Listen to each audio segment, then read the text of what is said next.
Welcome back, America. Now, I hope it reveals the truth about the Biden family's dirty business dealings with China. Peter SCHWEIZER is our terrific Accountability Institute. He wrote the book Red-Handed: How America Elites Get Rich Helping China Win. Huge problem, Mark. Just to put it in historical context, imagine if you had Jimmy Carter's family during the Cold War or Ronald Reagan's family during the Cold War, where the family members were doing deals with Russian businessmen who were linked to the KGB, and they received some $31 million from those Russian businessmen. There'd be alarm bells going off, and rightfully so. That's precisely the situation we have. It involves the Bidens, not the Carters or the Reagans, and it involves China and not the Soviet Union. But all the parameters are there, and it's a frightening circumstance to me that there's so little curiosity. It used to be in the day that when these kinds of scandals erupted, people would step aside from their partisan leanings and say, we need to look into this. Nobody is prepared to do that in Washington, D.C. And the problem is China has been quite explicit, Mark, that they have a strategy called elite capture.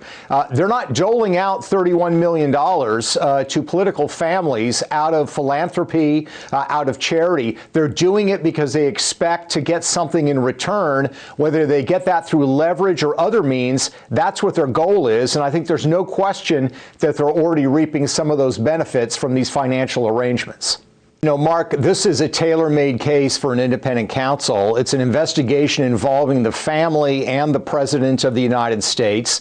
The Attorney General is, of course, appointed by the President of the United States, and he is the one who's going to direct this U.S. attorney that has this grand jury in Delaware. So you need to have an independent counsel. And let's be clear, if this were just about Hunter Biden, you know, who cares? Let Hunter Biden go off. It's not. It's very clear that Hunter Biden collected funds from overseas, particularly from China. There's lots of evidence on the laptop and elsewhere that some of that money ended up with Joe Biden. The money was fungible. It moved around. It went to James Biden and others. So the fact of the matter is you need to have an independent counsel. And then the question becomes, why don't we have one? Certainly part of it is that the Biden administration doesn't want there to be one. Mark, the other reason, I think the ultimate reason we need an independent counsel is not just the issue of prosecution, but the issue of the American people finding out what actually happened here.